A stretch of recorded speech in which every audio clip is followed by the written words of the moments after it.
আসসালামু আলাইকুম। ম্যাথমাস্টার স্পেশাল ব্যাচের পক্ষ থেকে সবাইকে জানাই আন্তরিক শুভেচ্ছা ও অভিনন্দন।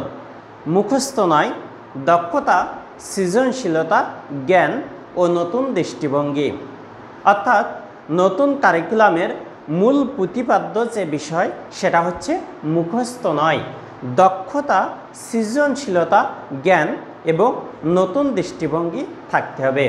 অর্থাৎ বই মুখস্থ করে যে পরীক্ষায় যেয়ে সেটা নকল করে দিলাম, সেই দিন শেষ। এখন কোনো একটা বিষয় সম্পর্কে দক্ষতা থাকতে হবে, সৃজনশীলতা অর্থাৎ নিজের থেকে কিছু করার চেষ্টা করতে হবে, সেই সম্পর্কে জ্ঞান থাকতে হবে। এক কথায় যে বেসিকটা যদি ভালো হয় তাহলে ভালো রেজাল্ট করা সম্ভব, আর যদি বেসিক ভালো না থাকে তাহলে সেখান থেকে কখনো উত্তীর্ণ হওয়া সম্ভব নয়। তো দেখো, আজ আমি প্রথম n সংখ্যক স্বাভাবিক সংখ্যার ঘনের সমষ্টি নির্ণয়ের যে সূত্র আছে সেই সূত্রটা প্রমাণ করব। অর্থাৎ প্রশ্নে এরকম লেখা থাকে, প্রমাণ করো যে 1q plus 2q plus 3q plus plus nq সমান সমান n ইন্টু n প্লাস 1/2 এর হোল কিউ। অর্থাৎ আমাদের প্রমাণ করতে হবে whole square 1q plus 2q plus 3q plus plus nq equal to n into n plus 1/2 এর হোল স্কোয়ার। দেখো, এই সূত্রটা কিন্তু, এই অঙ্কটা, এই যে সূত্রের প্রমাণ, এটা কিন্তু নতুন কারিকুলামের জন্য খুবই গুরুত্বপূর্ণ। তো দেখো, আমি লিখেছি, মনে করি প্রথম n সংখ্যক স্বাভাবিক সংখ্যার বর্গের সমষ্টি এস অফ এন। অর্থাৎ আমরা সাধারণত সমষ্টিকে প্রকাশ করে থাকি এস অফ এন দিয়ে। তো সেই জন্য আমি এখানে লিখেছি, অতএব S of N equal to 1q plus 2q plus 3q plus plus nq।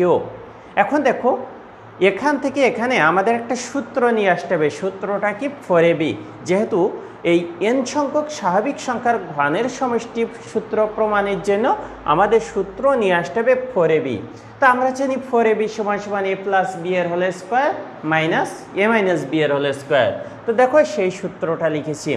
এই লাইন থেকে এই লাইনে আমি জাস্ট পরিবর্তন নিয়ে আসছি, এ বির মানকে আর এবং 1 বিবেচনা করেছি। দেখো, সেক্ষেত্রে কি 4r1 ইন্টু আর প্লাস 1 হোল স্কোয়ার মাইনাস আর মাইনাস 1 হোল স্কোয়ার। অর্থাৎ এ বির মান যেহেতু আমি আর এবং 1 বসিয়েছি, তাই যেখানে এ ছিল সেখানে আর বসে গিয়েছে এবং যেখানে বি ছিল সেখানে 1 বসে গিয়েছে।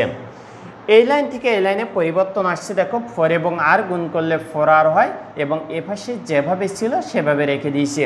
এই লাইন থেকে এই লাইনে পরিবর্তন নিয়ে আসছি, উভয় পক্ষকে আর স্কোয়ারের দ্বারা গুণ করেছি। যেহেতু আমার সূত্রের প্রমাণে যেতে হবে, এই লাইন থেকে এই লাইনে পরিবর্তন আসছে। দেখো, আমি এই পাশের পুরাটাকে এই পাশে এবং এই পাশের পুরাটা গুণ করে এখানে দেখো 4r এবং আর স্কোয়ার গুণ করলে গুণের ক্ষেত্রে পাওয়ারে পাওয়ারে যোগ হয়, অর্থাৎ 4r3। এটাকে প্রতিসাম্য বিধি করেছি। প্রতিসাম্য বিধির ক্ষেত্রে চিহ্ন যেটা থাকে সেটাই থাকে। এখন দেখো, এটা একটা অভেদ আকারে চলে আসছে। এটি একটি অভেদ। উপরের এই অভেদটিতে আমি আর ইকুয়াল টু 1 2 3 4 n বসিয়েছি। এখন দেখো, আর ইকুয়াল টু যদি 1 বসাই তাহলে আর এর মান 1 প্লাস 1 অর্থাৎ 2 এর স্কোয়ার হয়। দেখো, এখানে 2 এর স্কোয়ার করেছি ইন্টু আর এর মান 1 অর্থাৎ 1 স্কোয়ার। তারপরে দেখো মাইনাস, এখানে আর এর মান 1 অর্থাৎ 1 এর স্কোয়ার, তারপরে আর এর মান 1 মাইনাস 1 অর্থাৎ 0 এর স্কোয়ার সমান সমান। দেখো, এখানে 4 ইন্টু আর এর মান 1 অর্থাৎ 1q, যেহেতু এখানে nq আছে। একইভাবে আর এর মান 2 হলে এখানে 2 প্লাস 1 সমান সমান 3 এর স্কোয়ার ইন্টু আর এর মান 2 হলে 2 এর স্কোয়ার মাইনাস আর এর মান 2 হলে 2 এর স্কোয়ার ইন্টু 2 মাইনাস 1 অর্থাৎ 1 এর স্কোয়ার ইকুয়াল টু 4 ইন্টু আর এর মান 2 এর কিউ। একইভাবে দেখো, আর এর মান 3 হলে 4 square into 3 square minus 3 square into 2 square সমান সমান 4 ইন্টু 3 এর কিউ হয়।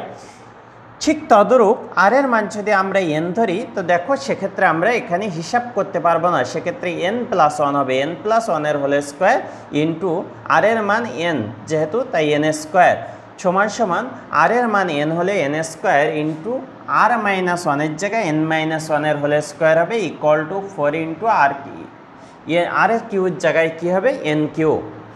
দেখো এই লাইন থেকে এই লাইনে পরিবর্তন নিয়ে আসছি, এখানে আসে দেখো এখানে আসে 2 স্কোয়ার, এখানে আসে 2 স্কোয়ার, অর্থাৎ এই কোণাকুনি কাটা যাবে।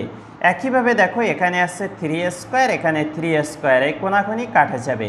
একইভাবে এখানে 4 স্কোয়ার আর নিশ্চয় এখানে 4 স্কোয়ার আসতো, অর্থাৎ এই কোণাকুনি কাটা যাবে। একইভাবে এখানে যেটা থাকতো সেটা এবং এখানেরটা কাটা পড়ে যাবে। তো দেখো সেক্ষেত্রে উপরে থেকে 1 square minus 1 square into 0 square, নিচে থাকে n plus 1 square into n square. তো আমি যেহেতু এটার আগে প্লাস আছে, এটা n plus 1 square into n square minus 1 square into 0 square সমান সমান এখানে দেখো 4 প্রত্যেকটাই কমন আছে, অর্থাৎ 4টা হচ্ছে কি মাস্ট থাকবে। তা 4 আমি লিখেছি এবং দেখো 1 Q 2 Q 3 Q dot dot n Q, তাই আমি এখানে লিখেছি 1 Q plus 2 Q plus 3 Q dot dot n Q. এই লাইন থেকে এই লাইনে পরিবর্তন আসছে, দেখো এটা যেটা ছিল সেভাবে রেখে দিয়েছি, আর এখানে 4 into 1 Q plus 2 Q plus 3 Q dot dot n Q সমান সমান আমরা জানি এসএন, তাই জাস্ট এটার পরিবর্তে এসএন লিখেছি। এই লাইন থেকে এই লাইনে পরিবর্তন আসছে, দেখো এই 4 এসএন গুণ করে এই পাশে নিয়ে আসছি, আর এই পাশেরটা পুরো ওই পাশে, অর্থাৎ প্রতিসাম্য বিধি করেছি, সেক্ষেত্রে চিহ্নের কোনো পরিবর্তন হবে না। এখন এখান থেকে এই লাইনে পরিবর্তন নিয়ে আসছি, দেখো 4টাকে এই পাশে পক্ষান্তর করেছি, করলে এখানে গুণ আকারে ছিল ভাগ আকারে চলে গেছে, আর এটা যেভাবে ছিল সেভাবে। এই লাইন থেকে এই লাইনে পরিবর্তন নিয়ে আসছি, দেখো 4টাকে ভেঙে 2 এর স্কোয়ার করে দিয়েছি। এই লাইন থেকে এই লাইনে পরিবর্তন, দেখো 2 এর স্কোয়ার আছে, আবার n স্কোয়ার আছে, আবার n প্লাস 1 স্কোয়ার আছে, তাই কি করেছি n ইন্টু n প্লাস 1/2 এর স্কোয়ার করে দিয়েছি। আর এটাই দেখো আমার সূত্রের প্রমাণ হয়ে গেছে। আশা করি বুঝতে পেরেছ। তো দেখা হবে পরবর্তী ক্লাসে পরবর্তী অঙ্ক নিয়ে। সবাই ভালো থেকো, ধন্যবাদ।